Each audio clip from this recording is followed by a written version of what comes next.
A revista Cenário informa que a mediadora da sabatina técnica do Estúdio C, jornalista Paula Litaife, foi submetida a um protocolo de segurança de saúde para que pudesse realizar a sabatina sem uso de máscara, minimizando o risco de contaminação da Covid-19. O mesmo foi solicitado pelo candidato. Sejam bem-vindos à última sabatina técnica da revista Cenário para as eleições a prefeito de Manaus. Foram 9 programas, incluindo o de hoje. Com dinâmica apurada e viés político-científico, os sabatinadores confrontaram e ainda confrontarão no campo das propostas e ideias as intenções e objetivos de cada candidato que por aqui passou. As regras foram respeitadas e construídas dentro do arranjo jurídico que norteia as eleições de 2020. A assinatura ficou a cargo do advogado Christian Naranjo e cabe agora à editora executiva da TV Cenário, Vanessa Taveira, detalhar. Vamos a elas. A sabatina é realizada pela revista Cenário no período de 26 de outubro a 10 de novembro, excluindo sábados, domingos e feriados. O programa é mediado por uma jornalista com formação acadêmica que também poderá atuar como entrevistadora. Os demais entrevistadores são técnicos com especialização em administração, direito, economia, engenharia e meio ambiente. A sabatina tem duração de 1 hora e 30 minutos, dividida em 2 blocos de 45 minutos cada. O entrevistador tem 1 minuto para cada pergunta. O entrevistado tem 2 minutos para a resposta. Em cada bloco são feitas 5 perguntas, uma para cada sabatinador. A assessoria jurídica da revista Cenário, em consonância com a dos candidatos, definiu que a participação na sabatina ocorrerá em ordem alfabética do nome usado na urna eletrônica, podendo haver alteração de acordo com a agenda do candidato. O programa será veiculado na internet, site, Facebook, Instagram e YouTube, no mesmo dia da gravação. Eventuais questionamentos no decorrer da sabatina poderão ser objeto de recurso da assessoria do candidato, que será analisado pela revista Cenário. Revista Cenário, um jornalismo técnico e investigativo nas eleições 2020. Retomamos hoje a sabatina técnica da revista Cenário, hoje em sua última edição, para as eleições da Prefeitura de Manaus. E o nosso convidado, nesta terça-feira, é Marcelo Amil, do PCdoB. Muito obrigada, Marcelo, pela sua presença. Agradecemos. Fique à vontade hoje. Se conseguir, fique à vontade aqui perto dos nossos sabatinadores. E entre os sabatinadores temos o Sami Oliveira, que é o representante do CREA, Conselho Regional de Engenharia e Agronomia. Muito obrigado, Sami, pela sua vinda hoje, a última de hoje, né? Obrigado, Paulo. É uma satisfação o Conselho atender esse pedido da revista Cenário. Obrigada também, Marcos Evangelista, Sindicato dos Economistas do Amazonas. Nós que agradecemos o convite, está encerrando aqui esse seu programa que eu acredito que agregou muito, não só para nós, sabatinadores, como os próprios entrevistados e principalmente os nossos telespectadores. Sim, vem agregando. E a nossa representante da OAB Amazonas, doutora Grace Benayoun, muito obrigada mais uma vez pela sua presença. Eu é que agradeço em nome da Ordem dos Advogados Seccional do Amazonas. É sempre um prazer poder colaborar com a sociedade e abrilhantar esse modelo de debate tão inovador e tão rico para a sociedade amazonense. É um debate com o candidato e os sabatinadores, é bem interessante, Marcelo me vai gostar. E temos aí o representante do Conselho Regional de Administração, professor Orlando Cruz. Muito obrigada, professor Orlando, pela sua vinda hoje. Muito obrigado também, Paula, porque o Conselho Regional de Administração do Amazonas está satisfeito de participar dessa sabatina técnica com os candidatos. E esperamos que a população possa, dentro desse contexto, apreciar e tirar suas conclusões sobre os candidatos. Bom estada para você, Marcelo. E temos também o Carlos Durigan, representante da Associação a Conservação da Vida Silvestre. Muito obrigada, Carlos, mais uma vez pela sua presença aqui conosco da Cenário. Oi, Paula, eu que agradeço a você e toda a equipe da Cenário. Também agradeço ao candidato Marcelo Amil. Estamos aí para conversar um pouco hoje sobre vários temas. Nervoso, Marcelo? Tranquilo, Paula, feliz. Estou aqui entre amigos, posso assim dizer, entre a colega, doutora Grace, advogada, e falar de Manaus sempre me deixa feliz. Então, eu não fico nervoso, eu fico feliz de falar de Manaus. Marcelo é advogado, filiado há quanto tempo no PCdoB, Marcelo? Foi o primeiro partido da minha vida. Eu me filiei ao PCdoB quando eu tinha 17 anos, saí de lá para estudar. Eu saí de lá para estudar, para cuidar da minha vida. Foi quando meu filho nasceu. Meu filho hoje está com 18 anos, o mais velho. Então, saí para cuidar da vida Em 2017, me filiei ao PMN, disputei uma eleição, fui presidente do partido. Depois o partido escolheu seguir um outro rumo que eu discordava, então escolhi me manter fiel às coisas que eu acreditava. Marcelo Mil tem 37 anos, é natural de Manaus, é advogado especialista em Direito Eleitoral pela Escola Superior de Advocacia, já foi secretário de liderança parlamentar na Assembleia Legislativa do Estado. Em 2018, foi indicado como pré-candidato ao Senado e ao governo do Amazonas pelo PMN, e também foi candidato a deputado federal. Por que agora uma candidatura ao Executivo? E a Prefeitura de Manaus, Marcelo? Paula, primeiramente, boa tarde a todos vocês. É uma honra estar aqui. A conversa de bastidores estava agradabilíssima. Agradeço a gentileza de vocês. E a decisão de ser candidato a prefeito, ela não foi minha.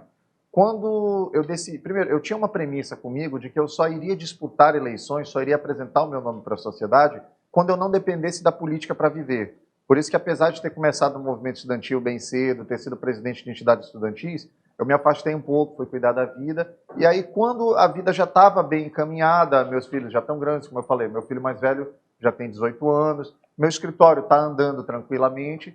Então, bom, agora não depende de ninguém, agora é a hora de contribuir com a sociedade. Me apresentei como pré-candidato ao Senado, numa decisão coletiva de um grupo com quem a gente discute política e faz política já há muitos anos. Acabou que fomos convidados a ser pré-candidatos ao governo e, no fim das contas, tive que atender a um chamamento do partido que precisava cumprir a cláusula de barreira e precisava dos seus melhores nomes como candidatos a deputado federal. Então, recebi o pedido para ser candidato a federal, fui candidato, tentamos ajudar o partido, infelizmente não conseguiu suprir a cláusula de barreira, mas seguimos a vida. Virei presidente do partido e aí a leitura que nós tínhamos era que nós precisávamos oferecer algo diferente para Manaus. Era surreal você ver como pré-candidatos pessoas que já governaram a cidade, que já governaram o estado, quando eu era criança, quando o Samir era criança ainda, e estão discutindo os mesmos problemas de sempre sem apresentar qualquer solução nova. Falou, não, peraí, vamos apresentar algo diferente. E aí lançamos a minha candidatura a prefeito, depois o partido, como a gente já comentou aqui também, tomou outros rumos, e nós decidimos ficar fiéis ao que acreditávamos. Fui para o PCdoB não para ser candidato a prefeito, fui para contribuir, fosse como candidato a prefeito, a vice, como candidato a vereador, ou não sendo candidato a nada, Marcos. Eu queria participar do processo e somar. Quis o destino, aquelas peças que a vida prega na gente, o candidato a prefeito seria o doutor Balieiro, colega advogado também, doutora, um homem inteligentíssimo, preparado, com experiência já de mandatos executivos e legislativos, mas ele tem problemas cardíacos, ele pegou Covid, isso se agravou durante a pandemia, então ele, num gesto de muita grandeza, entendeu que não poderia continuar no processo, declinou de vaga. Daí o partido fez uma eleição interna e o meu nome foi indicado. Não é um anseio pessoal ser prefeito de Manaus, o anseio pessoal é contribuir. Manaus me deu tudo que eu tenho na minha vida, com todas as oportunidades, com todas as pessoas que eu tive o prazer de conhecer, com todos os lugares que eu tive a honra de visitar, foi graças ao que Manaus me proporcionou ter na vida. Então, eu me sinto no dever de devolver um pouco disso para a cidade. Eu não consigo achar normal, Paula, eu pegar minha filhinha de 12 anos para levar para o largo para a gente tomar tacacá e chegar uma outra criancinha da idade dela pedindo para comprar um bombom, pedindo para a gente pagar algum lanche. Não é normal. A gente não pode aceitar que isso seja normal numa sociedade. Eu sozinho, qualquer um de nós aqui, a gente pode mudar a vida de uma pessoa. Você pode pegar aquela criança, dar escola para ela, dar alimentação, mas a vida de uma comunidade, a vida de um bairro, a vida de uma cidade, o que muda é o processo político. Tá certo, candidato. E falando em problemas recorrentes, falando em questões políticas que muitas vezes se arrastam, o representante do CREA vai lhe perguntar sobre a lei de autovistoria que tramita na Câmara Municipal de Manaus há mais de 2 anos, não é isso, Samir? Isso, Paula. Posso? Candidato, nessa linha de um passo à frente, como a Paula bem disse, tramita na Câmara Municipal o projeto de lei das autovistorias. Essa lei disporá sobre as rotinas de manutenção para as estruturas, sejam elas edificações, obras de arte especiais, pontes, viadutos, obras de arte corrente, que é a parte de saneamento, distribuição de água, coleta de esgoto e tudo mais, além de dispor sobre os planos de manutenção periódica e corretiva, se for o caso, de forma a orientar os seus responsáveis sobre essas atividades, como é que elas têm que ser feitas, o que deve ser observado e tudo mais. Cabe ressaltar que outras localidades do país já dispõem de dispositivos semelhantes ou estão em vias de finalização dessa legislação. Então eu lhe pergunto, qual é a sua avaliação sobre esse projeto de lei e, caso o senhor seja eleito, o senhor está disposto a se comprometer pela aprovação dela? Samir, eu fico muito feliz de haver esse tipo de discussão, porque ela vai ao encontro de coisas que estamos propondo no nosso plano de governo. Uma das coisas que a gente mais preza lá, primeiro, descentralização da administração e chamamento dos conselhos e dos órgãos da sociedade a interferir na vida do município. Nós estamos propondo a criação do Conselho Acadêmico Manauara, que vai ser o quê? Um órgão consultivo de assessoramento do prefeito, onde eu vou ter lá representantes indicados pela UFAM, pela UEA, pelo IPAM, pela OAB, pelo Conselho de Administração, pelo CREA, pelo CAL, pelos economistas, pelo CRM, por todos os conselhos profissionais que efetivamente atuam no dia a dia da sociedade. Ninguém é tão inteligente que não tenha o que aprender, ninguém é tão inculto que não tenha algo para ensinar. Eu não acredito em varinha de condão, em prefeito que saiba tudo. Não, porque eu tenho a solução, eu tenho as respostas. Não, eu não tenho todas as respostas, mas eu sei aonde buscá-las. Eu não tenho um lugar melhor para buscar respostas sobre a engenharia, sobre a execução de uma obra, sobre o planejamento de uma grande construção para o município, do que no Conselho Regional de Engenharia, do que no Conselho de Arquitetura, do que nos departamentos acadêmicos da UFAM, do IPAM, da UEA. Então, eu enxergo a ideia como extremamente válida, posso já, não após eleito, nesse momento, assumir o compromisso de defender a ideia da autovistoria, porque eu entendo que você não precisa ter mandatos para poder atuar. O cidadão ele tem muito poder.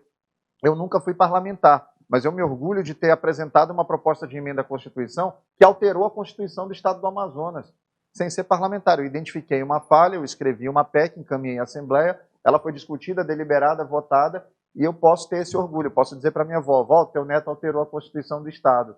Ela, meu filho, mas tu nunca foi deputado. Nunca fui, mas a senhora me ensinou a não esperar ninguém fazer nada por mim, a correr atrás do que eu queria. Então, eu entendo que a ideia é extremamente válida, é mais que válida, ela chega a ser necessária, porque ninguém melhor do que os profissionais da área para poder fazer esse procedimento, e mais ainda, nós vamos assumir a defesa do projeto de autovistoria e trazer o CREA, trazer o CAL para dentro do município, para eles também poderem sugerir e dar os direcionamentos que entenderem necessários.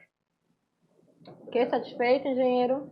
Agora vamos falar, Marcelo, de polo industrial de Manaus. Aí existem muitas propostas mirabolantes, mas nós sabemos que há necessidades urgentes e técnicas, e o Marcos Evangelista, do Sindecom, vai lhe perguntar sobre esse assunto. Exato. Ontem a Paula nos deu um espaço à tarde, nós não tivemos expediente aqui, certo, Paula? E eu saí com um gerente de banco para visitar 2 fábricas no Distrito Industrial. Eu, particularmente, fiquei com muita vergonha, levando em consideração o estado das ruas ali no Distrito Industrial.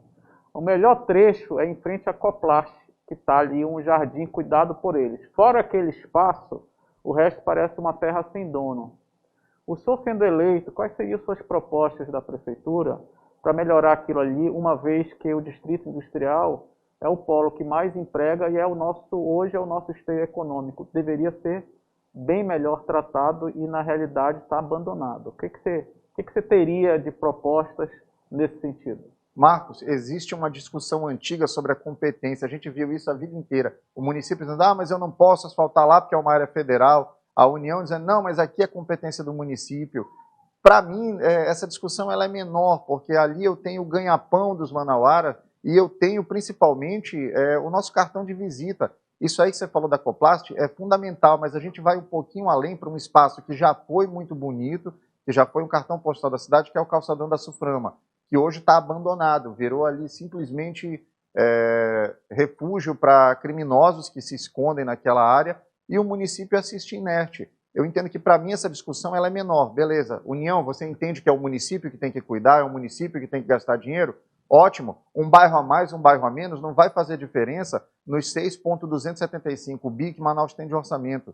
Tem como cuidar aquilo. Tem uma grande área para você oferecer, além de conforto para os grandes empresários do mundo que periodicamente fazem visita nas fábricas, doutor Orlando. Você consegue oferecer um trajeto bonito. Aquilo é como se fosse A minha esposa fala muito de maquiagem, eu não lembro os termos que ela usa, mas você cuidar bem daquele trajeto entre o aeroporto e o seu local de trabalho, deixa aquela sensação boa, poxa, eu quero voltar, eu quero conhecer mais da cidade. Essa pendenga entre, tem que ser a União, tem que ser o município, na nossa gestão ela vai acabar. O município vai dizer, governo federal, eu quero fazer.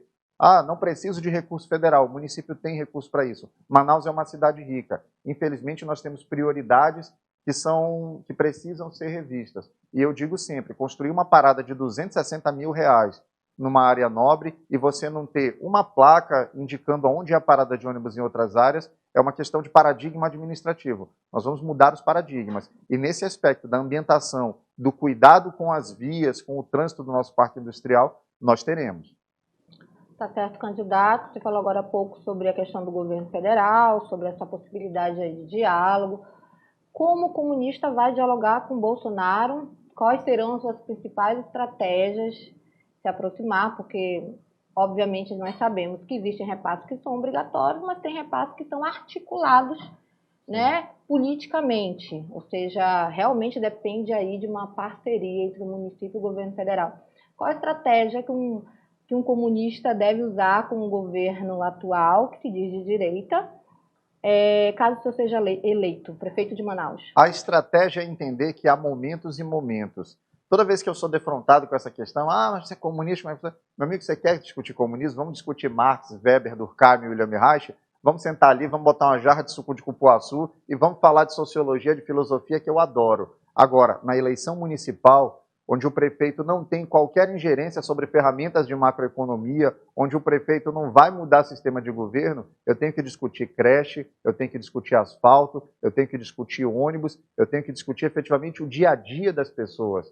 Não cabe essa discussão. E eu não vou ser eleito prefeito de Manaus para governar simplesmente para quem votou em mim. Eu devo satisfações a quem não votou, a quem pensa diferente e a quem vai estar todo dia fazendo oposição a mim, porque isso é da democracia. Assim como o presidente Bolsonaro não é presidente só de quem votou nele, ele é meu presidente também. Ele é presidente de qualquer um que discorda dele, que faz oposição diariamente a ele, como eu também faço. Agora, nós vivemos numa república. Nós precisamos assumir posturas republicanas. Eu não estou convidando o presidente para um churrasco na minha casa. Eu vou sentar com ele numa mesa para discutirmos os problemas da nossa cidade, que também são problema dele, para discutirmos os problemas do nosso país, que também são problema da nossa cidade. Republicanismo, tratar com seriedade. Você falou sobre socialismo, sobre comunismo, sobre os principais teóricos dessa ideologia partidária, enfim, política. Você acha que isso já perdeu a sua essência? O socialismo e o comunismo, na sua essência, ficaram aí na utopia? Acho que não. Acho que a gente tem momentos e momentos. Por exemplo, eu tive reuniões em que grupos religiosos me confrontaram, porque o comunismo... Eu falei, gente, vamos lá, o que é o comunismo? É a comunhão. Qual foi a pessoa que mais pregou a comunhão nesse planeta? Foi Jesus Cristo. Então, na Bíblia está lá, Atos 4:32. E era um o coração e a alma na multidão dos que criam, e ninguém dizia que coisa alguma que trazia consigo era sua, mas todas as coisas lhes eram comuns. Então, nesse aspecto, a gente discute, vamos com calma. E aí, se a gente tem Enfim, são diversas nuances. Ser comunista... Eu gosto muito da definição que o Paulo Guedes deu. Acho que o Marcos deve ter visto a entrevista, Paulo. Falaram do Paulo Guedes sobre esquerda, direita, e ele Marcos falou... é realmente admirador do Paulo Guedes. Eu discordo de muita coisa dele, mas nesse aspecto eu concordo em gênero, número e grau. Ele falou, é fácil ser de esquerda. Ser de esquerda é você querer que as pessoas tenham qualidade de vida, você se preocupar com o bem-estar das pessoas, você ter bom coração e pensar nos mais pobres. É exatamente isso. Se essa é a visão de esquerda do Paulo Guedes, ele está corretíssimo. Porque, como eu falei, eu não acho normal que a minha filha de 12 anos possa ter a oportunidade de passar férias no exterior e uma outra criança com a idade dela, com o mesmo potencial intelectual, com os mesmos sonhos, talvez, não tenha o que comer durante o dia. Isso não é normal, não vou achar normal isso nunca. Se essa é a pecha que se cola no comunista, sou comunista mesmo, porque eu quero dividir riqueza. Tá certo. E continuando o assunto sobre política e poder, a representante da OAB vai lhe perguntar agora, o assunto é política e poder, não é isso? Sim. Bom, boa tarde a todos. Mais uma vez quero agradecer aqui a oportunidade. E aí perguntar aqui para o nosso para o nosso candidato, eu não falo assim, pô, vou ter que editar, né? Porque eu já estou aqui declarando aqui. Não edita não, não edita não.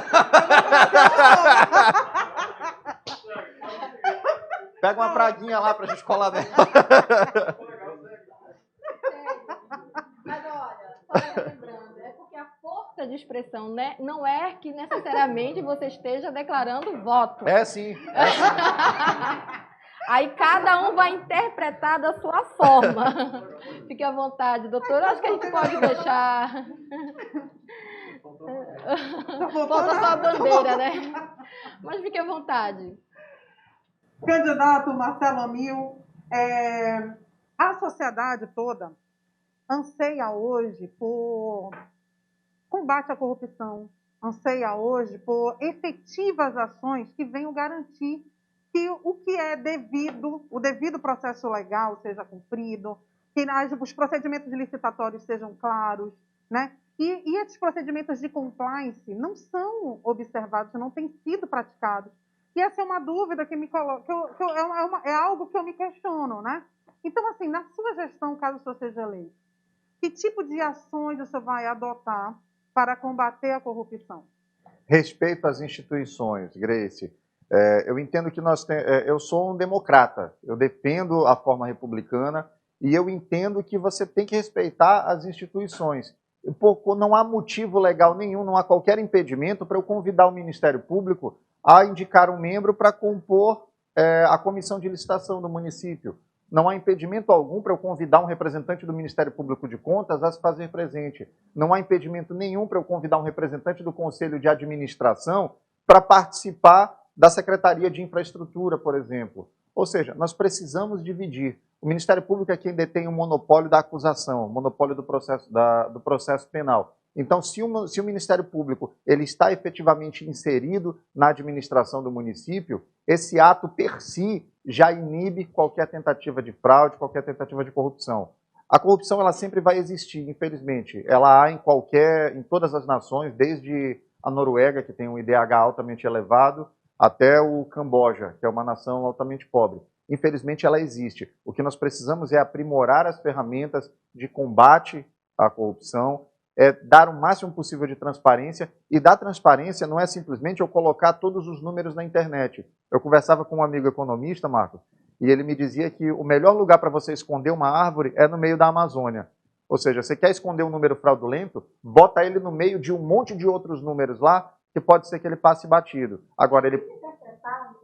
São números que são disponibilizados para a população comum, é difícil interpretar. Ele passa batido para o olho leigo. Agora, para o olho mais treinado, para o olho de um economista, para o olho de um cientista contábil, ele é percebido. Então, a gente tem que otimizar a relação, estimular a presença desses agentes que lidam diariamente com esse tipo de procedimento dentro do município e, principalmente, abrir para o Ministério Público e Ministério Público de Contas o livre acesso a todos os números do município. Eles têm órgãos segmentados, o Ministério Público tem uma contadoria muito eficiente, eles têm procuradorias exclusivas para o combate à corrupção, tem o GAECO, que combate crime organizado. Nós precisamos respeitar as instituições e trazê-las para dentro da administração.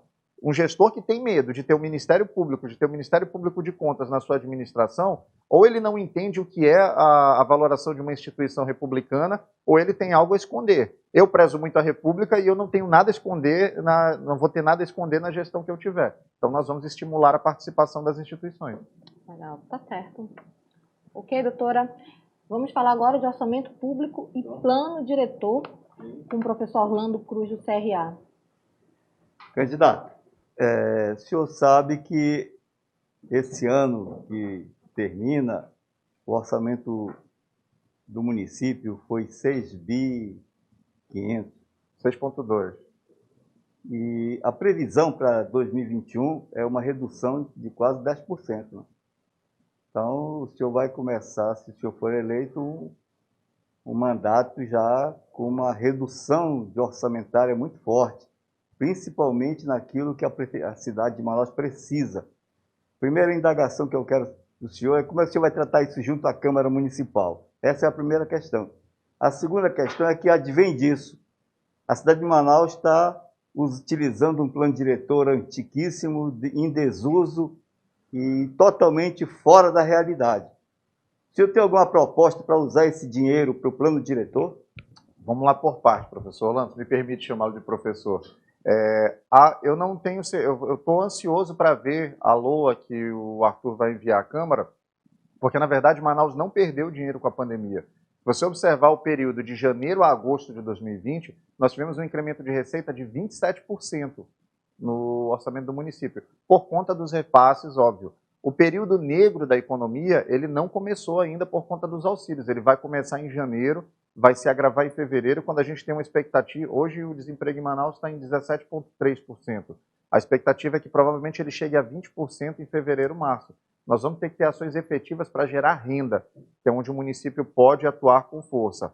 Quanto à relação com a Câmara Municipal, eu volto para o que eu mencionei aqui, republicanismo. Não há nação que se queira republicana, que se queira democrática, que não respeite os seus poderes. A Câmara tem um papel fundamental, ela tem a legitimidade do voto, tanto quanto teve o prefeito, quanto tem o prefeito de Manaus. Então ela tem que ser respeitada, tem que ser ouvida, não é simplesmente respeitar. Se eu estou pagando o duodécimo, o prefeito que paga o duodécimo em dia não está fazendo nada demais, ele está simplesmente cumprindo sua obrigação. Ele tem que ouvir a Câmara, ele tem que ouvir os vereadores. Não é impossível ouvir vereadores individualmente. Você ouve os blocos, você ouve situação, você ouve oposição, e são 41, você tem como ouvir individualmente e buscar as demandas que são trazidas por lá. Então, o respeito à Câmara é fundamental e nós não temos problema nenhum, pelo contrário, estimulamos que isso seja feito, é positivo.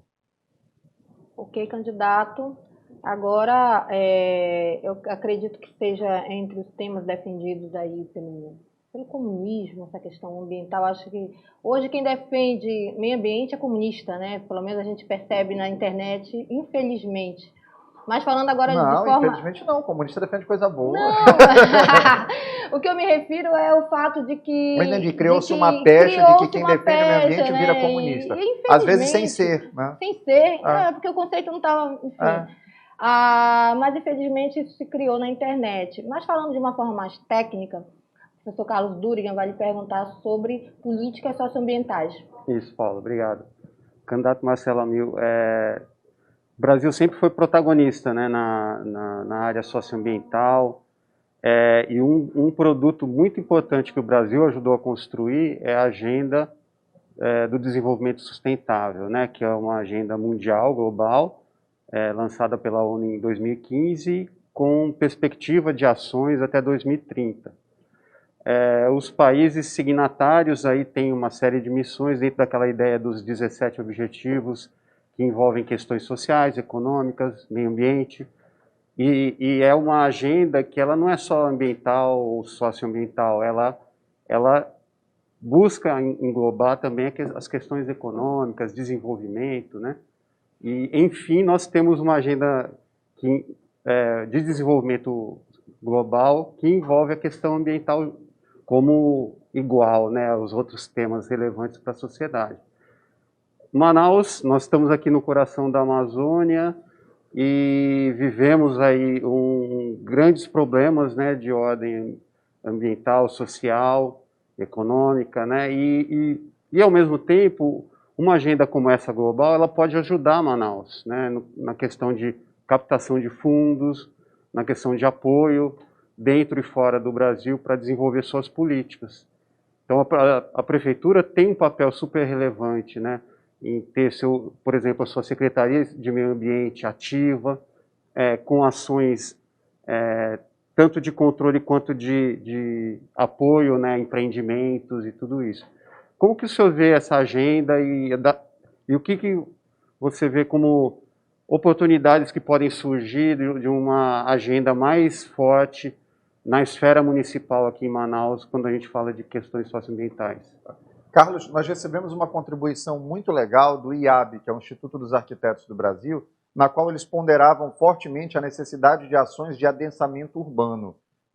E eles usam como exemplo a de João Batista, por exemplo, que ela tem, naquele espaço entre o Boulevard e a Darcy Vargas, você tem apenas 5 edifícios com mais de 5 andares. Ou seja, você poderia ter ali um adensamento muito maior, seja de empreendimentos comerciais e até mesmo residenciais, o que te permitiria oferecer esgoto a mais pessoas, o que te permitiria concentrar estações de tratamento de dejetos mesmo, efetivamente, e ter essa preocupação efetiva com o meio ambiente. A gente precisa ir um passo além e simplesmente parar de, como os outros governos têm feito, de ficar, olha, vamos cuidar do meio ambiente, vamos fazer isso, vamos lá, vamos pensar em ações efetivas, mas de médio e longo prazo. O Brasil discute desde 2011 o PNRS, o Plano Nacional de Resíduos Sólidos. Nós temos data, em 2021, nós deveríamos já ter uma destinação adequada de todo o resíduo sólido manauara. Infelizmente, isso não acontece.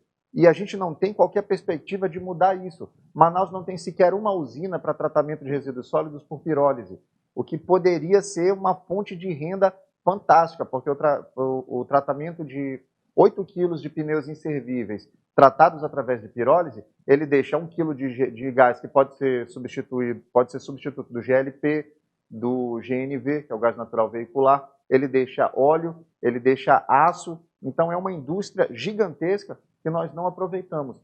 Nós pretendemos investir nessas ferramentas de avanço e de inteligência. Uma usina de pirólise, o mundo hoje caminha, a gente tem aquelas formas de coleta seletiva que a gente conhece, com 4 cores. Aquilo para mim é uma tragédia porque eu sou daltônico, mas o mundo já superou isso. Hoje em dia você tem experiências bem-sucedidas de 2 tipos simplesmente de coleta. Um para resíduos orgânicos, o outro para resíduos recicláveis. Isso tem funcionado em várias cidades do mundo, inclusive na Suíça virou um negócio. Você pega as suas garrafas de plástico, seu material plástico, você deposita em quiosques espalhados pela cidade, você recebe na hora vouchers e você troca isso por dinheiro.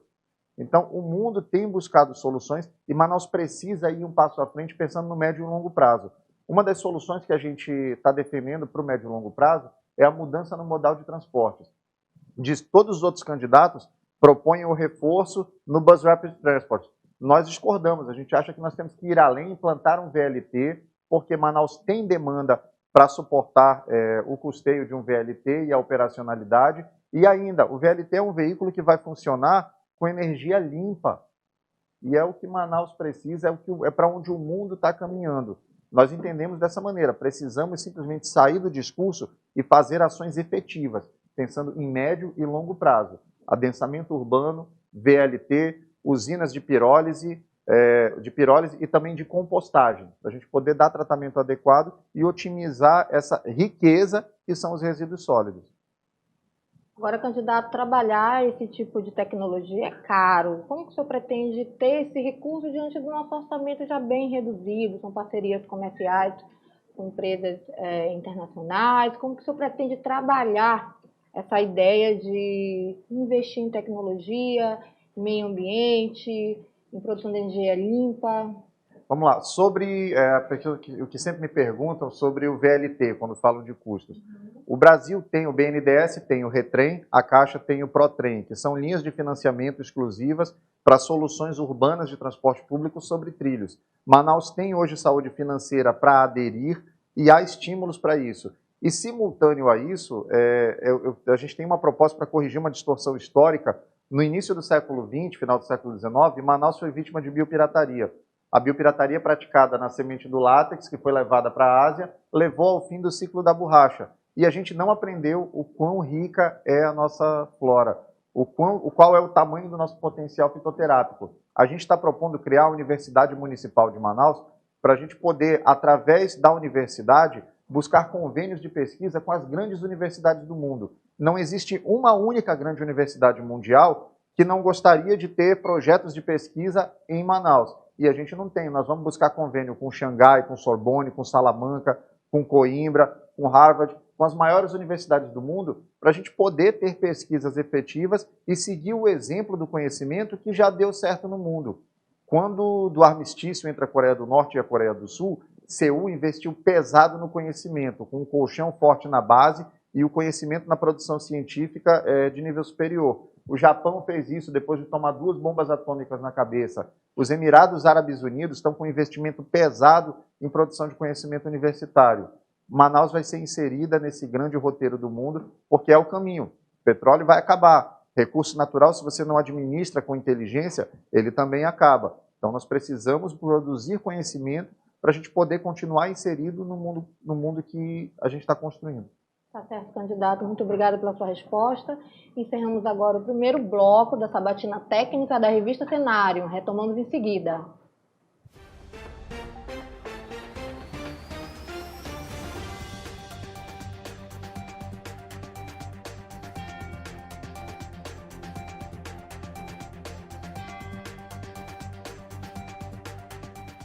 Retomamos agora o segundo bloco da sabatina técnica da revista Cenário. O candidato de hoje é Marcelo Amil, candidato a prefeito de Manaus no primeiro turno. Marcelo, em quem você não votaria no segundo turno das eleições em Manaus? Paula, eu nunca me omito, eu sempre escolho o menos pior, então eu não anulo o voto. No cenário que nós temos hoje, eu tenho fugido de extremos. Os extremos, eles me incomodam e eu acho que todo extremo em algum ponto se toca. Então, nesse momento, eu não votaria no Menezes, Coronel Menezes. Por que, candidato? Pela posição extremista. Eu entendo que é até um pouco contraditório. Eu vejo em algumas entrevistas e debates, o candidato fala de incentivo ao esporte, mas ele defende com unhas e dentes um governo que extinguiu o Ministério dos Esportes e desencadeou um efeito cascata que levou à extinção da Secretaria Estadual de Esportes e da Secretaria Municipal do Esporte. Então, as posições extremadas, eu entendo que elas não são boas de caminhar. Eu gosto de posições coerentes, técnicas. Eu não sou contra que alguém chegue e diga, olha, eu vou extinguir a Secretaria do Esporte, mas me dá um argumento técnico, objetivo, olha, porque o orçamento não estava adequado, e nem isso cabe, porque a Secretaria de Esportes de Manaus tinha um orçamento ridículo de 0,3% do orçamento do município. Ela simplesmente fingia que existia. Mas o argumento ideológico, simplesmente pelo argumento ideológico, eu entendo que ele não cabe no debate público e o extremo me desagrada. Entendi. Falando ainda sobre a Secretaria de Esporte, aproveitando o gancho, ela se unificou à Secretaria Municipal de Juventude. Como você vê essa pasta, Secretaria Municipal de Juventude? É possível recriar novamente essa pasta, caso seja eleito? É possível recriar se ela estiver dentro de um contexto de efetivamente funcionar. Se você pegar o orçamento de 2020, você vai ver lá na página 4, a soma dos orçamentos, você somar esporte, cultura, lazer, eventos e turismo, todas essas 5 atividades, elas somadas representam 0,9% do orçamento. Não dá 1%, então eu não posso dizer que eu estou tratando com seriedade esse tipo de atividade. A Secretaria de Juventude, ela pode ter um papel fundamental, como ela também pode, tecnicamente, ser departamentalizada. Eu posso ter uma Secretaria de Esportes que vai ter um departamento específico para a promoção do desporto na juventude. Eu posso ter uma Secretaria de Assistência Social que vai promover políticas de inclusão exclusivamente voltadas para jovens. Não é simplesmente ter por ter, eu preciso ter um sentido e eu preciso ter uma eficiência técnica. Candidato, falando ainda em estrutura organizacional, temos aí a pasta de trânsito e transporte coletivo. O representante do CREA, Samir Oliveira, vai perguntar sobre esse assunto. Obrigado, Paulo. Candidato, o trânsito e o sistema de transporte coletivo são temas bastante criticados nas grandes cidades. Manaus não é diferente. A cidade cresceu em ritmo mais acelerado que a infraestrutura pudesse atender. E o sistema de transporte coletivo é um dos que mais sofre. Hoje, ele é composto pelas paradas, muitas delas precárias, algumas plataformas, temos os terminais de integração, e em parte de veículos temos os articulados, os ônibus convencionais, os micro-ônibus, as faixas exclusivas.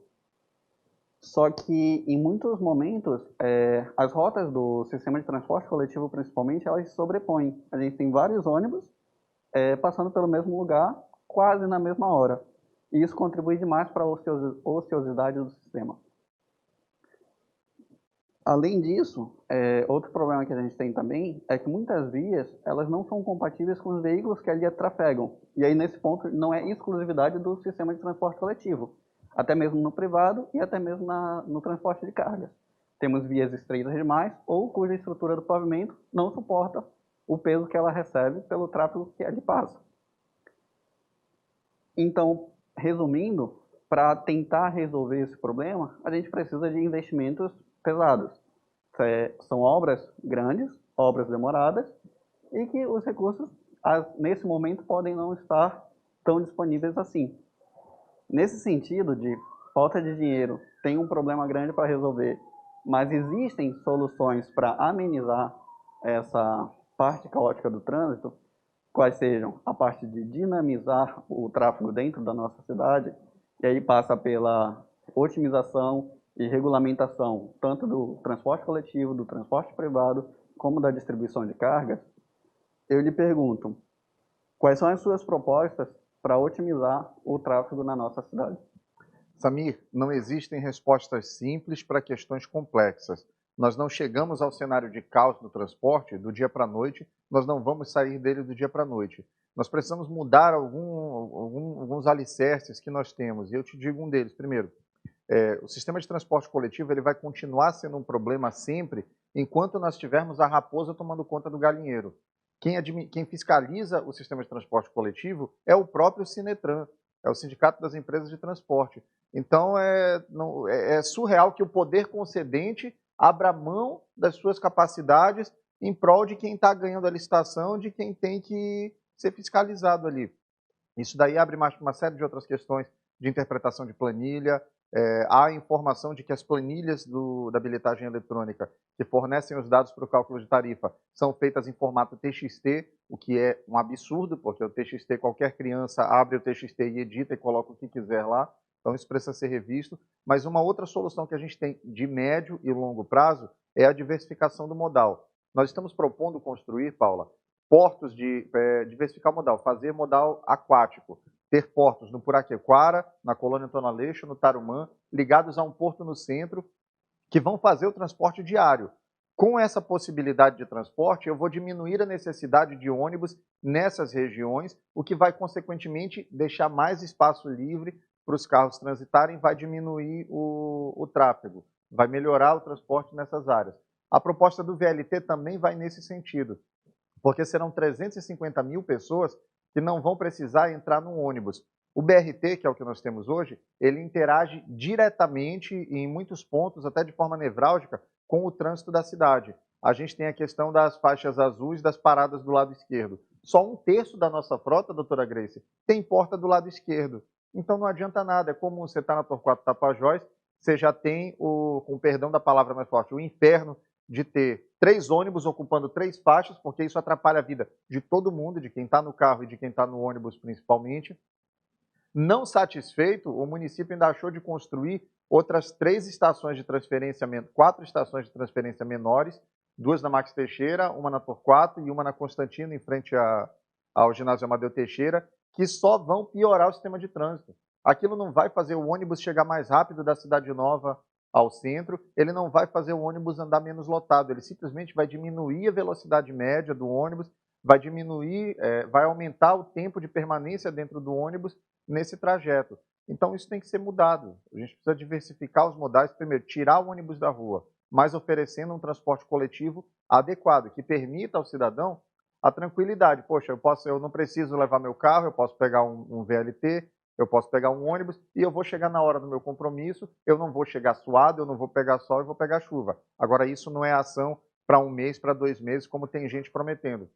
Tem candidato até que diz que em 4 meses resolveu todos os problemas do Estado. Isso não é verdade. A gente pensa Manaus para as próximas gerações, não para a próxima eleição.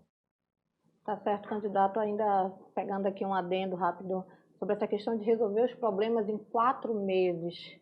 A gente sabe que isso é uma grande utopia, né? Porque existem questões... além, é falácia. Existem problemas estruturais que precisa... Você vai plantar uma sementinha para colher daqui, muitas vezes, até 10 anos, até 20 anos. Como o senhor vê promessas que não são factíveis faladas por candidatos a prefeito de Manaus? Eu vejo com tristeza, porque eu sou manauara de carteirinhas desde o período Jurássico, minha família está em Manaus. Eu sou nascido, criado, quero ser enterrado aqui. Graças a Deus eu tive oportunidades de trabalho até mesmo fora do Brasil, mas eu sempre recusei, fiquei feliz pelos convites, mas recusei porque a minha vida está aqui. E quando eu vejo candidato a prefeito dizendo que quando esteve no poder por 4 meses resolveu todos os problemas, eu me pergunto, meu Deus, que problemas foram resolvidos? Porque eu morei aqui a minha vida inteira e eu não vi essas soluções. Quando eu vejo candidato a prefeito discutindo segurança pública, me falando do controle de drogas na fronteira com Tabatinga, ou essa pessoa ele é muito inocente e não sabe o que está falando, ou ele sabe o que está falando e está usando de má fé descarada mesmo, porque o município não tem qualquer competência sobre absolutamente nada que se passe na fronteira com Tabatinga. Então vejo com preocupação, porque hoje, em 2020, eu estou aqui em Manaus. Quantos anos de vida eu tiver ainda, eu sei que eu estarei aqui em Manaus, porque eu amo essa cidade. Quando, até minha esposa, uma vez, quando a gente estava discutindo talvez sair do Brasil, eu brincava com ela, eu falei, mas amor, lá não tem tambaqui, lá não dá para eu ir assistir jogo do Rio Negro, vamos ficar aqui mesmo. Então, eu vou estar aqui, eu fico triste quando as pessoas propõem questões simplesmente para tentar encantar um eleitor mais incauto, mas eu vejo nisso simplesmente a perpetuação de problemas históricos da nossa cidade. E a imprensa ela tem que ter esse papel de orientar o eleitor mesmo, né? Você falou em trabalho agora e o presidente do Sindecom vai lhe perguntar sobre emprego e renda. Marcos. Candidato, a gente sabe que o nosso maior empregador é o Polo Industrial de Manaus. Mas, fora isso, nós temos um leque de opções que precisam do apoio da Prefeitura. Estamos falando de turismo, bioturismo, turismo de aventura, próprio artesanato, ou seja, pequenos empreendedorismo, onde poderíamos empregar várias pessoas. O que você pensa a respeito disso, caso você seja eleito? Que tipo de apoio você poderia dar para desenvolver outros segmentos da nossa economia? Eu penso que a tua linha de raciocínio, Marcos, ela está correta, ela está perfeita e ela está dentro do que é a realidade. Como eu já falei aqui no outro momento, geração de emprego é consequência do manuseio de ferramentas de macroeconomia. O que o município pode é apontar questões pontuais e trabalhar na geração de renda. E a gente fala de turismo, como eu mencionei aqui, o turismo num leque de outras 5 atividades, ele tinha 0,9% do orçamento. Gente, o turismo é o cartão de visita. Se você entrar hoje na internet, quem estiver assistindo a Sabatina da Cenário, abre uma outra aba aí de qualquer outro site, fica na Cenário mesmo, talvez você enxergue aqui, comerciais chamando você para ir para Florianópolis, chamando você para conhecer outros países. Agora, quem está nesses outros países não vê essas mesmas ações direcionando as pessoas para Manaus. Por quê? Porque nós não temos aqui um seminário, nós temos no Brasil a ABAV, que é uma das maiores associações de agências de viagem do mundo. Nós não temos um evento da ABAV realizado em Manaus, como nós temos bienalmente no IMB em São Paulo, no Ibirapuera. Então nós precisamos encontrar essas formas para vender o município. A gente teve uma ação que durante um tempo funcionou muito bem no interior de São Paulo, que foi o Polo de Cinema de Paulínia. Eles investiam muito na produção cinematográfica, aquilo gerava empregos e principalmente aquilo levava cenários de locações para o mundo inteiro. Qualquer pessoa no mundo sabe o que é a Estátua da Liberdade. Qualquer pessoa no mundo sabe o que é o Cristo Redentor. Por quê? Porque eles veem filmes sobre isso, isso chega nas pessoas. Manaus precisa, para exercer com excelência o seu potencial turístico, comprar um bom vendedor.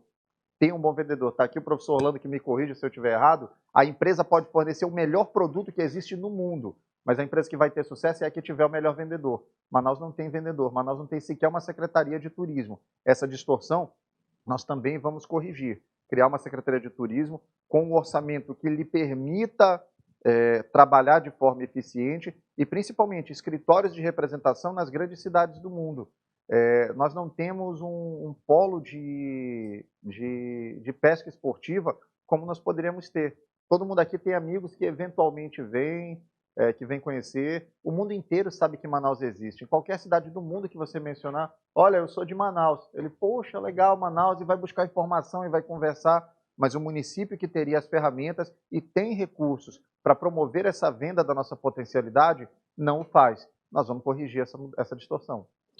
Tá certo, candidato. Agora vamos para o AB, com a doutora Grace Benagnon, que vai lhe perguntar sobre políticas públicas para as mulheres na gestão municipal. Candidato, nós sabemos da importância das mulheres, um número significativo de eleitoras mulheres, né? E nós gostaríamos de saber duas coisas. Uma, como se dará a participação das mulheres na sua gestão, caso o senhor seja eleito prefeito de Manaus?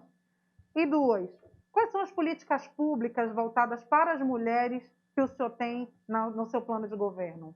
Grace, a participação da mulher, na minha gestão, ela vai estar no topo, no inicial, porque eu não sou candidato de mim mesmo. Eu tenho como vice a professora Dora Brasil, que foi minha professora, eu não chamo ela de professora só pela profissão dela, ela foi minha professora realmente. O primeiro curso de formação que eu fiz no PCdoB em 2000, 2001, ela coordenava o curso, tem o diplominha lá com a assinatura dela, e ela é como se fosse uma mãezona, ela dá conselhos, ela me orienta muito e é uma pessoa extremamente técnica, é alguém com quem a gente discute muito, com quem eu aprendo todo dia em todos os debates, e vai ser uma honra tê-la caminhando conosco nesse procedimento, nesse desafio que nós teremos, que será a Prefeitura de Manaus. Política para as mulheres, nós temos um cenário grave no Brasil de machismo estruturado. Infelizmente, a gente viu recentemente uma discussão sobre o estupro culposo. Primeiro, que o estupro culposo ele não existe e nem estava na sentença, nem se diz que estava na sentença.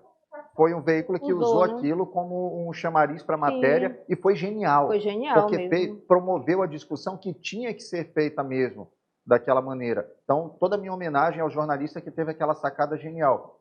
Nós precisamos mudar a forma como a gente educa as nossas crianças. Gente, é surreal a gente ainda ter hoje, em 2020, aquela mentalidade. Não, a menininha vai brincar de panelinha, o menininho vai brincar de carrinho. Não, então a menina não pode ser piloto, a menina não pode ser engenheira. Eu tenho certeza, Samir, que tem grandes engenheiras, como nós temos a doutora Grace, que é a vice-presidenta da OAB, que faz uma gestão lá que já está entrando na história da ordem. Nós temos aqui essa mesa dirigida por uma grande jornalista renomada nacionalmente. E isso é o que eu acho que a gente precisa dar esse toque, é observar a capacidade das pessoas, o sexo delas, a especificidade delas, eles vão ser reconhecidos, eles vão ser valorados no momento necessário. Óbvio, eu não vou tratar um advogado da mesma forma que eu vou tratar uma advogada gestante. Ela tem especificidades, isso tem que ser garantido. Agora, eu não vou olhar para uma mulher e achar, não, eu vou contratar um fulano porque ele pode ser melhor. Espera aí, isso é uma posição pouquíssimo inteligente. E no aspecto prático, efetivamente, uma contribuição que eu entendo que o município deve dar é no combate específico a um dos principais males desse século, que ficou agravado nessa pandemia, que é no combate à violência doméstica. A gente tem a cada 9 minutos uma mulher sendo agredida. A gente tem a cada 2 horas uma mulher sendo estuprada. A gente tem a cada 9 horas uma morte por feminicídio. Muito disso acontece porque grande parte dessas mulheres, quando cria coragem para ir à delegacia, ela vai, denuncia, mas ela não tem para onde voltar. Ela volta para sua casa, o agressor sabe onde é, ele vai lá e mata ela. O município já passou da hora de ter um centro de acolhimento protegido pela guarda municipal, onde aquela mulher vai sair da delegacia, se for o caso, vai ter o atendimento lá no Savas e vai ter um lugar onde ela vai poder voltar com seus filhos para receber o acolhimento e a proteção pelo tempo necessário para garantir a vida daquela mulher. A gente não está falando, quando a gente fala nesse extremo do machismo, a gente está falando de vidas. E eu entendo que, eu até vou fazer uma analogia aqui com a discussão que se faz sobre racismo.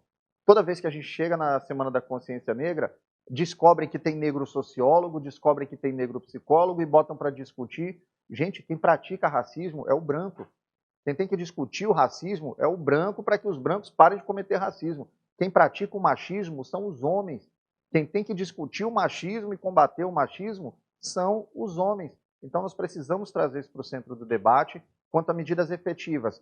Criar uma casa efetiva de acolhimento para as mulheres, para que elas possam ter a segurança de denunciar, sabendo que terão suas vidas protegidas pelo Estado, e que a gente construa em pequenas ações, circunstâncias que permitam que no futuro a gente tenha uma sociedade mais igualitária. Eu costumo dizer sempre que eu e a professora Dora, eu não quero sentar na cadeira de prefeito, ela não quer sentar na cadeira de vice-prefeita. Nós queremos sentar na mesa de reuniões das pessoas que vão discutir e dirigir a cidade de Manaus.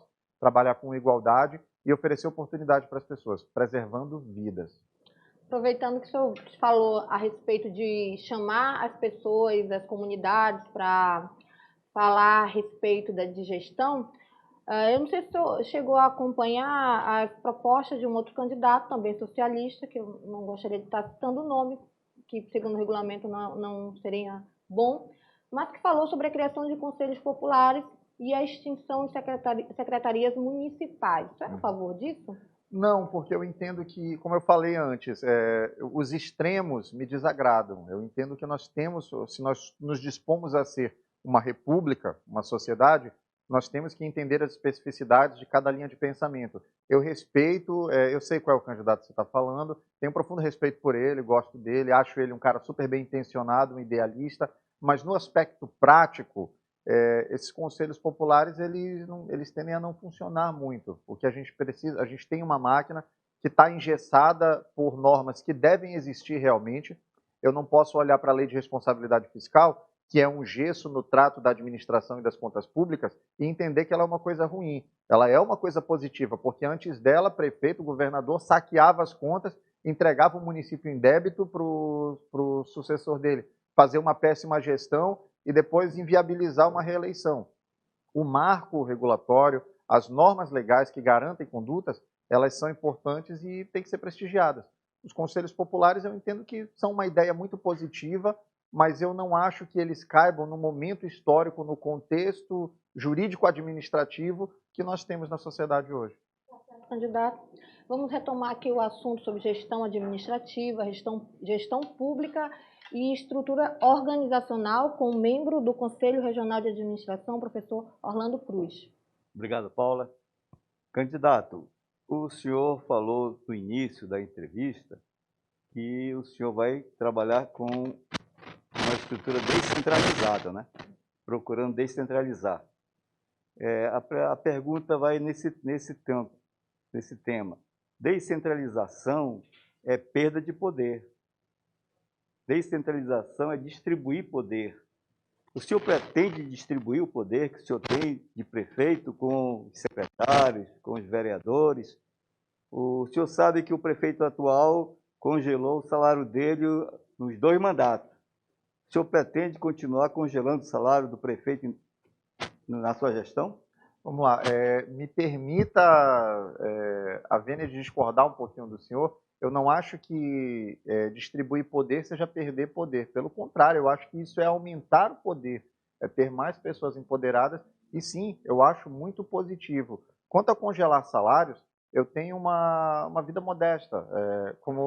Foi até tema de matérias no início, porque eu não tenho bens. Aí acharam estranho. Peraí, o Marcelo não tem bem? Não tenho. Minha família tem um carro, mas é da minha mulher. Está no nome dela. A gente mora até hoje numa casa alugada, lá no Santos Dumont. Por quê? Porque nós fizemos escolhas. No começo do ano, a gente resolveu, vamos juntar dinheiro e comprar uma casa? Vamos. Mas apareceu uma oportunidade de fazer um mestrado no exterior. Então, peraí, vamos pegar esse dinheiro e vamos estudar. Foram opções que nós fizemos. Eu levo uma vida modesta. Acho que o prefeito ganha um ótimo salário. Se não me engano, está em coisa de em torno de 14, 15 mil reais líquidos. É um salário muito bom. Na iniciativa privada, você não tem tantos cargos nessa faixa, então vou manter o congelamento pelos 4 anos, se possível até fazer uma redução nesse salário, porque 15 mil é muito dinheiro, e essa é a questão, dividir poder. Eu entendo que quanto mais pessoas empoderadas nós tivermos nas comunidades, nos centros de administração zonais, nós vamos conseguir dar respostas mais rápidas. É surreal que hoje um morador do Tancredo Neves, que ele queira um asfaltamento ali na Rua Sabiá, ele tenha que enviar um ofício para um distrito de obras, que vai ter que se remeter ao gabinete do secretário, que vai tramitar por outros 3 ou 4 departamentos. Tinha que haver um departamento local com poder de resposta rápida. O morador procurou, olha, minha rua lá está assim, assim, assim. Beleza, vamos ver, nós temos orçamento para isso, porque também tem que ter orçamento ali. Não pode simplesmente existir. O Centro de Administração Zonal, ele tem que ter autonomia para tomar decisão e ele tem que ter fonte de recurso para poder executar a decisão que ele tomar. Dessa forma, dividindo o poder, eu acho que a gente vai ter mais poder, como quis o nosso Constituinte, né, que diz que todo poder emana do povo. Então, eu gosto muito disso e eu espero dar poder ao povo. Ok? É só a ênfase que é uma quebra de paradigma, porque quem assume uma gestão quer mostrar o poder dele exercer a gestão que ele está tomando conta. E eu acredito que na hora que você começa a fazer essa distribuição, pode não ser entendido. Não é que eu acho que seja errado, mas Sim, pode não ser entendida como uma coisa de poder, pode ser entendida de outra forma pela população. Mas a história é feita pelos pioneiros, eu não tenho problema em errar. Se eu errar depois, eu humildemente vou pedir desculpas, mas eu tenho medo da inércia, não do erro. Eu vou tentar... O senhor usou uma palavra que a gente tem usado muito, eu fiquei muito feliz quando o senhor usou, que é paradigmas. A gente propõe essencialmente a mudança de paradigmas. Nesses 351 anos de Manaus, Manaus foi governada de cima para baixo. A gente acha que está na hora de a gente discutir o transporte coletivo, não só sob a ótica de planilhas, de financiamentos, de contratos que têm que ser observados, isso é importante, tem que ser feito também. Mas eu preciso considerar também que tem alguém na periferia que num determinado dia vai fazer uma entrevista de emprego, o cara veste sua melhor roupa, ele quer chegar lá causando uma boa impressão, mas ele não consegue porque o ônibus demora 2 horas para passar, ele fica no sol e na chuva. Quando vem, o ônibus está lotado, ele vai apertado, pega suor do seu próprio corpo, pega suor dos outros e não consegue o resultado de apresentação que ele queria. Essa visão de baixo para cima é o paradigma que a gente quer mudar. Trazer a visão de quem viveu isso a vida inteira e que estudou o problema para poder apontar soluções. Ok. Candidato, vamos falar agora de um assunto bem polêmico, que é saneamento básico, com o professor Carlos Durigan, da Associação Conservação da Vida Silvestre. Obrigado, Paulo. Candidato Marcelo, Manaus tem um passivo acumulado de questões relacionadas ao saneamento que impressiona, né? O Instituto Terra Brasil, em 2019, fez um levantamento em 100 cidades brasileiras. Manaus estava no meio. Manaus ficou em 96ª posição, na frente só de 4 outras cidades do Brasil, e com menor percentual de tratamento de esgoto, que é 12%. Até 2019, parece que tem aumentado um pouco, principalmente nessas obras de condomínios e de conjuntos habitacionais, né? Aumentou um pouquinho desde lá. Mas mesmo assim os problemas são seríssimos, né? Tem um estudo de uma pesquisadora do INPA dizendo que 80% dos rios e igarapés do entorno de Manaus, incluindo o Rio Negro, né, e parte do Amazonas, estão poluídos, né, seja por esgoto doméstico, industrial, acidentes, né, vazamentos. Então nós vivemos uma situação bastante precária em termos de saneamento. Falando de esgoto, tem a questão das endemias, né, que estão associadas, principalmente leptospirose, as hepatites, né? E ao mesmo tempo temos aí a questão dos resíduos sólidos que o senhor já mencionou, né, anteriormente. Enfim, uma série de desafios nessa parte, nessas questões, e que estão atrelados, por exemplo, se nós queremos melhorias de visitação, atrair turista, melhorar a qualidade de vida da população de Manaus, nós temos que ter uma agenda voltada para isso, porque o que acontece atualmente, por exemplo, o turista não para em Manaus, né? Manaus é uma passagem para ir para o interior. Nada contra, né? Mas Manaus poderia ter atrativos urbanos melhores também, para manter o turista mais dias aqui, digamos assim, né? Então, o senhor acha que a gente pode, claro, não se resolve isso em 4 anos, né? Mas dá para começar alguma coisa, né? Principalmente nessa parte de tratamento de esgotos e dos resíduos sólidos. Efetivamente, como que a gente pode trabalhar para isso, inclusive com o envolvimento da sociedade civil, das universidades, do INPA, né? Nós temos capital humano, né, em Manaus para trabalhar isso. Isso aí que você falou, Carlos, é a primeira coisa que a gente quer, trazer esse capital humano. Nós temos diversos, e não são dezenas, são centenas de acadêmicos, de professores que estudam esse problema. Hoje o nosso índice de cobertura de esgoto está em cerca de 18%, o que ainda é baixíssimo. Olhando pelo outro lado, são 82% de Manaus sem acesso a esgoto. E aqui eu não estou falando nem simplesmente de áreas carentes, até mesmo áreas nobres não têm esse devido tratamento. Ninguém quer inventar a roda já existe, ela é uma ferramenta fantástica, o que ela precisa é ser utilizada com inteligência.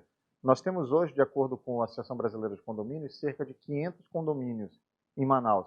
Se nós conseguirmos que pelo menos esses 500 condomínios, que abrigam cerca de 550 mil pessoas também, se tornem centros de tratamento efetivo, como a lei municipal já determina que eles tenham suas estações, mas infelizmente não cumprem, muitos recorrem à justiça, muitos não são fiscalizados e alguns, quando são fiscalizados, recorrem a artifícios menos republicanos para poder se esquivar.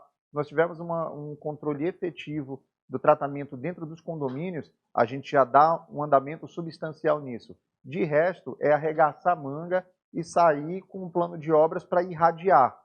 Manaus tem uma rede de esgoto consolidada no centro da cidade, que foi feita pelos ingleses no início do século retrasado ainda. Então a gente precisa dali irradiar para as demais áreas. Não é trabalho para 4 anos, não é trabalho para 5 anos. mas é trabalho que já devia ter sido começado ontem.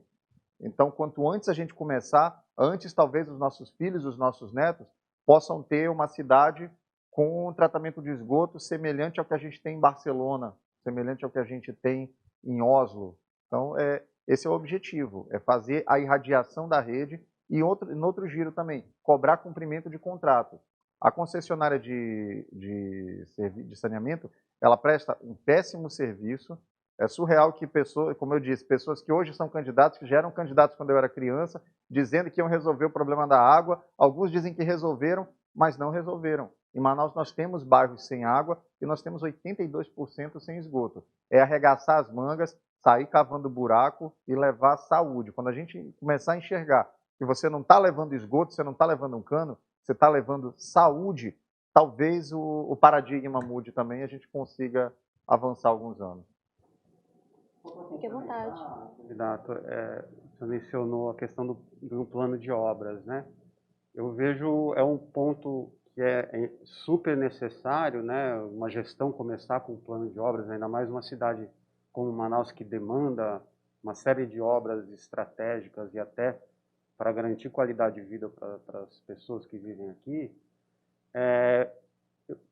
querendo mencionar que isso também pode ser tanto uma bandeira para gerar empregos, né, quanto para captar fundos, porque existem fundos, inclusive o BID, Banco Mundial, várias instituições internacionais que apoiariam de bom grado, né, obras voltadas ao saneamento ambiental. Né? E aí você confirma a ideia que a gente tem no plano do governo da necessidade de ter um conselho acadêmico composto por notáveis e por professores, porque eles têm esses acessos. Assim como a gente tem essas linhas de financiamento no BID, nós temos pesquisas de tratamento de esgoto em universidades pelo mundo que precisam de cases, que precisam de modelos. Com a Universidade Municipal de Manaus, nós vamos poder estabelecer convênios de pesquisa e trazer esses convênios para serem executados em Manaus. Tem muita coisa para se fazer. O que se precisa é de uma visão de século XXI. Não dá para a gente continuar hoje sendo governado porque tem as mesmas visões do século passado. Manaus precisa avançar. Tá certo, candidato. Eu queria encerrar a sabatina técnica da Senar com uma última pergunta sobre um setor que não foi tocado aqui de uma forma muito detalhada, mas que a gente quer falar sobre o assunto até para o senhor expor essas propostas aos eleitores que nos acompanham. Saúde é um tema complexo para se tratar, porque acaba se misturando com a saúde do Estado, saúde municipal, saúde do Estado. Tivemos aí o hospital de campanha durante o período ápice da Covid-19, que acabou virando tema de campanhas eleitorais, e um e o outro querem assumir para si um feito que, na verdade, foi pago pelo dinheiro público, independente de quem tenha sido ou não a ideia. Um ou outro candidato a prefeito de Manaus. Na sua opinião, quais são as prioridades da saúde básica em Manaus? E existe muita proposta de construir hospitais, a gente sabe que o orçamento de Manaus mal dá para as questões básicas do município. O que o senhor avançaria? São duas perguntas em uma. Necessidades e o que o senhor acha que seria possível avançar nesse segmento? Vamos lá. Toda a nossa proposta para a saúde ela foi construída observando o diagnóstico de uma nota técnica do Ministério da Saúde de novembro de 2019. Ali nós identificamos algumas aberrações, e eu te digo qual. O que a gente conhecia como casinhas de saúde no passado, hoje são as equipes de estratégia saúde da família, que são subsidiadas, são bancadas pelo governo federal. Manaus tem um teto de 1.047 equipes de saúde da família. E, pasmem, ela só tem hoje 242. Isso é falta de gestão, isso é falta de compromisso. Essas 242 equipes, elas conseguem, com um trabalho hercúleo, levar atendimento a 36% da população de Manaus. A nossa proposta é, em 4 anos, triplicar essas equipes de estratégia saúde da família para atender 100% da população de Manaus. Isso quer dizer que a gente vai continuar trabalhando no limite? Não. Por quê? Porque 23% de Manaus tem plano de saúde privado, não depende exclusivamente do SUS. Então eu crio uma rede que vai estar abaixo ainda do que o governo federal me paga, vai sobrar dinheiro ainda do governo federal, eu vou atender com qualidade os 77% que dependem exclusivamente do SUS, e olhando numa outra ponta, eu vou conseguir cumprir a PNAB no ponto em que ela fala da qualidade para esse profissional que está trabalhando. PNAB Quem nos acompanha? PNAB é o Plano Nacional de Atenção Básica. É um documento do governo federal de 2010 que estabeleceu diretrizes e competências para a atenção básica no Brasil. Lá nós enxergamos exatamente o que compete ao município, o que ele deve fazer e de que forma isso deve ser feito. Então a PNAB ela determina que cada equipe de estratégia de saúde da família tenha sob a sua competência um leque de no máximo 3.000 cidadãos. Hoje em Manaus esse número é de 9.000. Então a gente precisa mudar isso e o número ideal é, como eu falei, triplicar para a gente poder atender os 77% da população que necessitam que não tem acesso ao plano privado e poder dar qualidade de trabalho para esses profissionais da saúde. Isso aí é simplesmente gestão. Não vai ser do dia para a noite, mas é possível, em 4 anos, triplicar esse número. Isso já estaria dentro do plano do avanço ou ainda é a questão básica? Esse é o avanço. Eu acredito muito que é bem melhor você comer um feijão com arroz gostoso do que você comer um fricassê à belle Monnier que vai estar salgado, que vai estar rançoso. Que vai gastar mais e não pode ter um Exatamente. resultado. A gente quer fazer bem aquilo que a gente sabe que é possível. E uma coisa leva a outra, Paula, porque no momento em que eu consigo dar atenção básica de qualidade a 100% da população, eu vou diminuir o índice de adoecimento, eu vou diminuir o estrangulamento, a necessidade por atenção de média complexidade. Se eu diminuo a média complexidade, necessariamente eu vou diminuir a necessidade pela busca do sistema federal, que é o responsável pela alta complexidade. É um círculo virtuoso que se cria, que infelizmente não é cumprido hoje em dia, porque quem discute o sistema público de saúde não usa o sistema público de saúde. Eu sei o que é você ter 4 anos, tua mãe pegar na tua mão, te levar para um posto de saúde 4 horas da manhã, você ficar lá até 11, meio-dia, para tentar conseguir uma consulta para dali a 30, 40 dias ou para conseguir um remédio. Então, por ter vivido isso, por sentir isso na pele, foi que eu me debrucei para estudar o problema, para tentar oferecer uma alternativa viável e execuível para Manaus. E eu sei que é possível. Cumprindo a PNAB, nós podemos dar qualidade de vida e dignidade para o morador. Tá certo, candidato. E hoje, com o senhor, encerramos a nossa sabatina técnica da revista Cenário. Aí foram mais de 15 dias de um intenso e extenso debate, porque o debate ele não ocorria entre os candidatos, né? O debate e aí o diálogo, o debate de ideias ocorria entre o candidato e o sabatinador. E a gente tem muito, candidato, a agradecer, primeiramente, aos sabatinadores. É importante lembrar aqui a todos que nos acompanham, que são profissionais, muitos consultores, se não todos consultores, que trabalham em alguns casos por conta própria e que deixaram de fazer seu trabalho diário para estar uma tarde aqui na revista Cenário, de segunda a sexta, e para prestar esse serviço à sociedade. A gente sempre frisa isso a quem nos acompanha, de que não houve nenhum pagamento, nenhum retorno financeiro, apenas o altruísmo de compreender que eles são importantes nesse processo de escolha, processo democrático de escolha do novo prefeito de Manaus. Eles estão aqui, estiveram aí nos últimos dias, nas últimas 2 semanas, para contribuir com a sociedade mesmo, candidato. É importante dizer isso, que de fato eles estão aqui fazendo um trabalho voluntário, porque cada um dentro da sua especificidade conhece a área e pode perguntar melhor do que muitos jornalistas, né? E também, candidato, a gente precisa registrar o nosso respeito a todos os candidatos que estiveram conosco. Foram dos 11, foram 9. Só quem não pôde comparecer na sabatina técnica da Cenário foram 2 candidatos, que foi o Amazonino Mendes e o Davi Almeida. Lamentamos imensamente que não puderam comparecer no período que nós colocamos, e não podemos nesse momento estender, porque aí não seria justo com os candidatos que se adaptaram ao período, né, para estarem aqui, para estar debatendo esse assunto com nossos sabatinadores. E interessante, sabe, candidato, a gente frisar aqui, registrar, é que não houve aqui, nós sabemos que nenhum dos sabatinadores tem a filiação política, né? Claro, todos aqui têm o seu desejo de que quem quer que seja candidato, eleito, obviamente, porque todo mundo aqui tem o seu direito de expressão e direito ao voto, mas é importante também lembrar que não há aqui filiação política em nenhum, né, dos sabatinadores, com nenhum dos sabatinadores, e eles estavam aqui realmente com pensamento voltado às necessidades e demandas de Manaus, de forma técnica. Lamentamos profundamente que esses 2 candidatos não se disponibilizaram a estar conosco, mas compreendemos que os que puderam estar fizeram de boa vontade, como o senhor, e foram corajosos, né? Como o senhor. E eu quero, antes de fazer uma homenagem aqui ao nosso sabatinador, deixar o senhor para as considerações finais. Obrigado, Paula. Eu vou confessar aqui para vocês que de todas as entrevistas que eu fiz, dos debates, aqui era o que eu mais estava nervoso.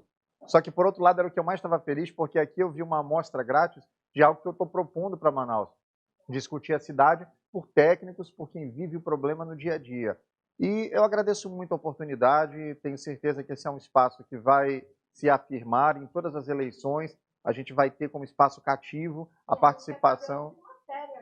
Com certeza, isso é muito positivo. Agradeço o convite, agradeço a todos os sabatinadores, espero ter respondido às suas perguntas. As que eu não respondi, estou à disposição para ouvir uma aula de cada um dos senhores e das senhoras. Adoro aprender. E no mais, eu agradeço a você que assistiu a gente. Pedir que você que está assistindo a gente, procura nas redes sociais, procura por Marcelo Amil. Você vai ver que eu não nasci advogado. Eu nasci na periferia, cresci numa casinha de madeira alugada no bairro da Raiz, mas muito limpinha, porque minha avó sempre foi muito zelosa. Com 14 anos eu vendia bala de mangarataia nas ruas. Com 16 eu era office boy. Com 20 comecei a trabalhar em escritório. Eu sou a prova viva de que oportunidades mudam a vida das pessoas. E agora eu quero devolver para Manaus um pouquinho de tudo de bom que Manaus me deu, gerando oportunidades para outras pessoas. Procura Marcelo Amil nas redes sociais. Você vai ver que a minha história, com certeza, tem muito a ver, é muito parecida com a tua. E no dia 15 você vai votar no 65 para prefeito de Manaus. Obrigado. Tá certo, candidato. Muito obrigada pela sua presença hoje. E na Sabatina Cenário, durante sua última edição, não podemos deixar aqui de homenagear e fazer esse reconhecimento através de uma placa da revista Cenário, nosso produtor, diretor. Vamos lá, para a gente entregar certinho aqui.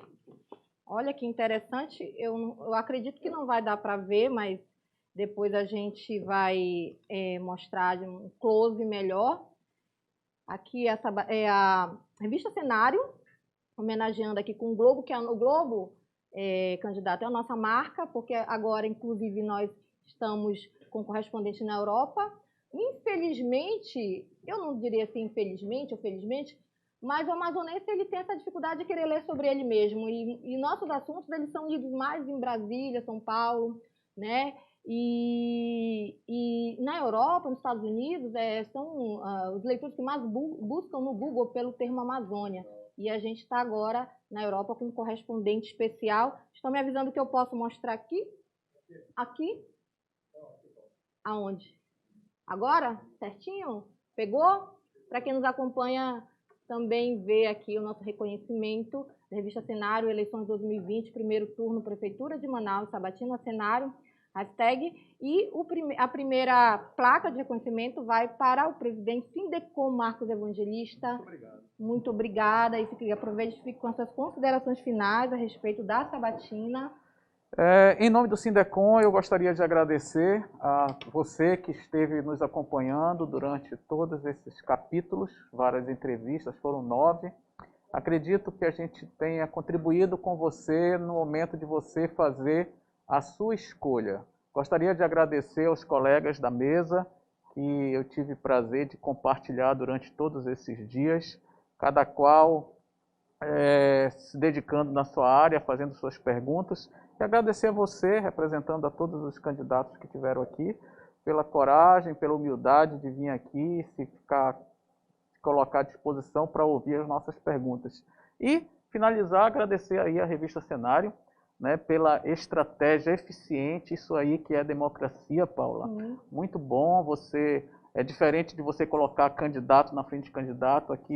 Aqui a estratégia foi diferente, foi inovadora. Verdade. E eu, em nome do sindicato, em nome dos economistas do Amazonas, queremos agradecer o convite. Muito obrigado pela homenagem. Agora o reconhecimento aqui da placa para o Dr. Samir Oliveira Salles, representante do CREA, que esteve aqui também, firme e forte conosco. Obrigada. Faltou as palmas do Marcos também, vocês estão falando. Para o Samir, palmas duplas. Vamos voltar? Pronto. Obrigada, Samir, aí, pela paciência de acompanhar aí a nossa sabatina também. Bom, Paula, como das outras vezes, eu agradeço novamente o convite, reitero as congratulações à revista Cenário pela iniciativa. É um espaço diferente, apesar do nome Sabatina Técnica, foram tratados temas bastante importantes, mas numa linguagem bem acessível, bem exemplificada. Foi um espaço muito importante para os candidatos mostrarem o seu projeto, qual é a sua proposta, e agora os eleitores, a sociedade em geral, tem um tempinho aí, até o grande dia das eleições, para rever os assuntos que foram abordados, pesquisar um pouco mais de informação que seja necessário e tomar a melhor decisão para ele.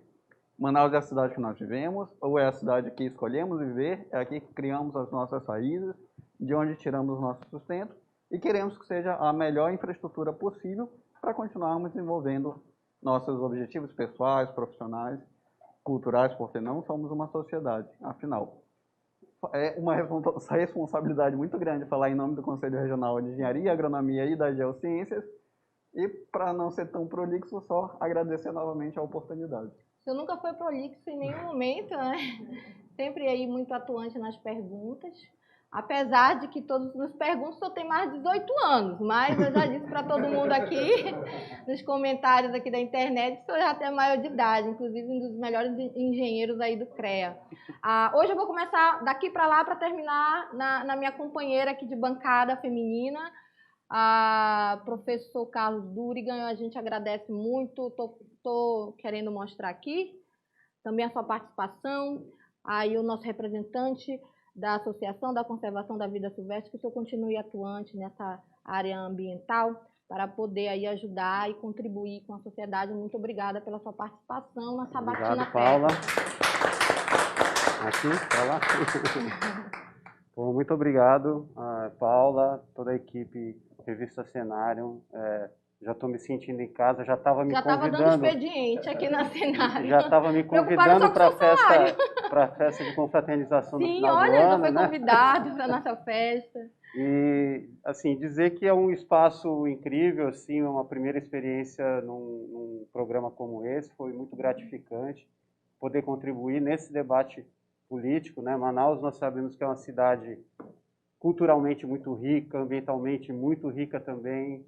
Nós temos, né, todo um patrimônio cultural, étnico, ambiental, enfim, nós estamos no coração da Amazônia, né, e eu acho que Manaus precisa ter esse tipo de espaço para conhecer de perto seus candidatos com propostas específicas, né, e ao mesmo tempo poder abrir esse debate, porque também somos cidadãos, né, e cidadãs. Então, eu acho que foi um momento muito interessante e espero que possamos fazer novos debates em outros temas, né?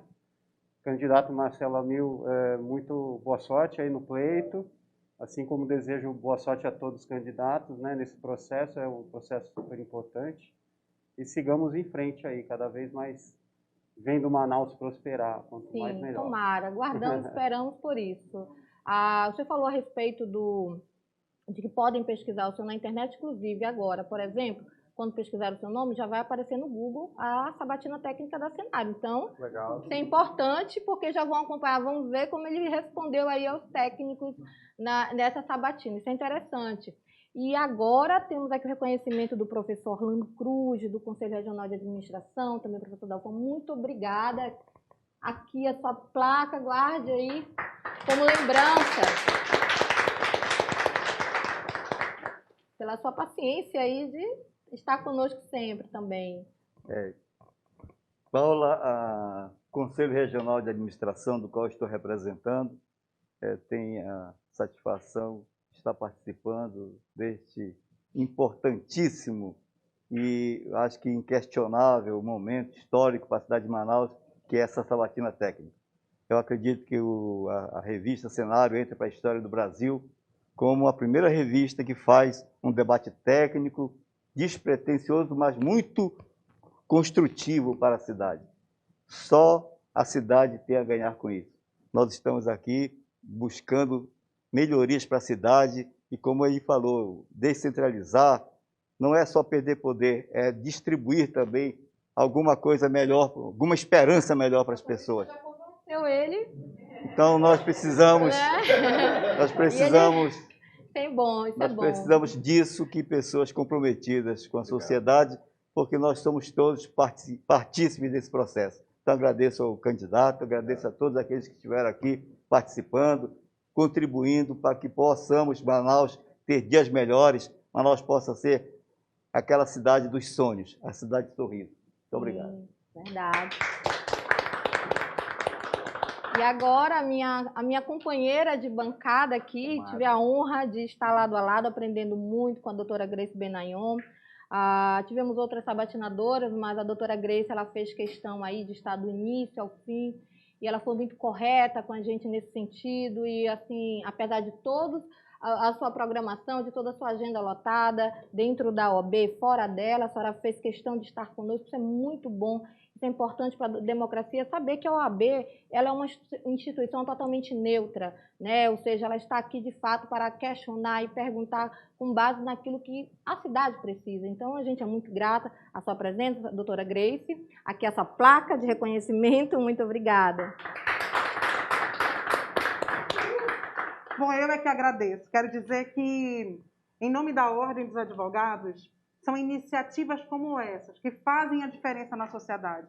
Eu, em meu nome particularmente, quero dizer que acho que a política é algo de extrema importância para a sociedade. Acho que todos, cada uma das pessoas que vivem na cidade, precisam sim entender a importância de se escolher, saber escolher o candidato que você vai votar nas eleições. Portanto, eu fiz questão realmente de estar aqui do início ao fim, né? Nós sabemos que o compromisso com as pessoas e o compromisso que a nossa seccional, que a Ordem dos Advogados tem com a sociedade amazonense, é imprescindível. E eu não poderia deixar esta mensagem na medida em que a OAB é considerada a casa das boas causas. Dizer que está aqui encerrando essa sabatina como colega advogada também é uma honra, é um privilégio. Dizer que está aqui ao lado de grandes instituições e principalmente de sabatinadores que eu não conhecia, mas que são de altíssimo nível, né? Isso demonstra a grandeza com que foi pensado este projeto. Dizer que a sabatina técnica foi algo assim realmente inovador.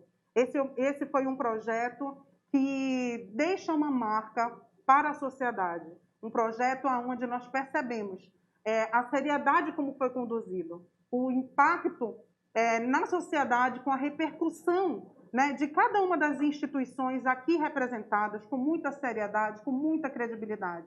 Dizer que poder contar com uma equipe tão dedicada, confesso que fiquei surpresa, com pessoas tão dedicadas, tão aguerridas, são os bastidores, né? Que a gente percebe quanto houve o cuidado, né, de termos jornalistas aqui presentes, profissionais das mais diversas áreas, dando suporte técnico, né?